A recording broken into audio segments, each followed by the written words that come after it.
Kamaráti, dívajte. Lekcia číslo 73. La naturaleza.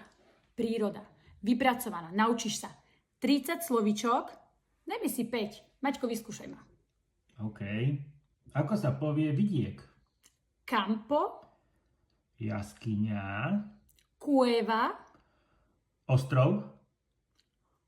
isla, Pobrežie. costa, A zátoka? cala. Na Ibize je Las Calas.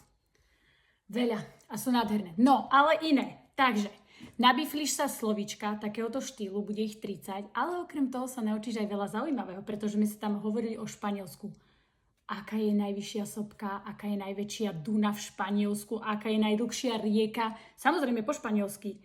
Máš k tomu aj písomnú formu učebného materiálu, takže vypočuj si 73. A ty vieš, aká je najvyššia sopka v Španielsku? Čo? Ja Vieš? nie. Nevieš? A ja viem.